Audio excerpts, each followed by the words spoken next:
Magandang tanghali! Kumusta po? Narito po ulit ang update natin para sa lagay ng ating panahon. Ngayong tanghali po ng June 8, 2025. Sa ngayon po ay patuloy pa rin natin na binabantayan ang LPA na tinawag nga po na Invest 92W at base po sa datos ng Pag-asa ay nasa medium chance na po yan na lalakas bilang bagyo within 24 hours. Nasa layo po ngayon ng 285 km east ng Infanta, Quezon, pero ang kaulapan nito ay nakakaapekto na sa malaking bahagi ng Central Luzon at Southern Luzon.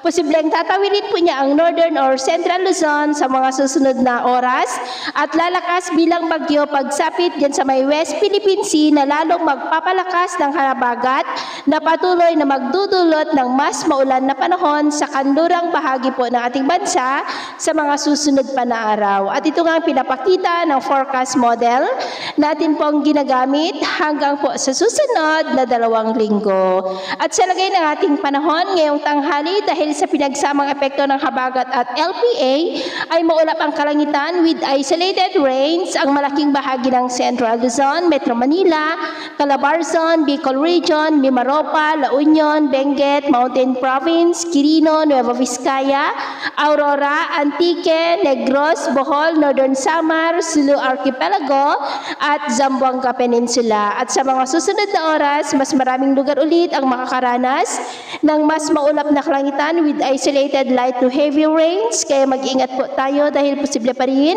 ang mga banta po ng mga pagbaha at pagguho ng lupa.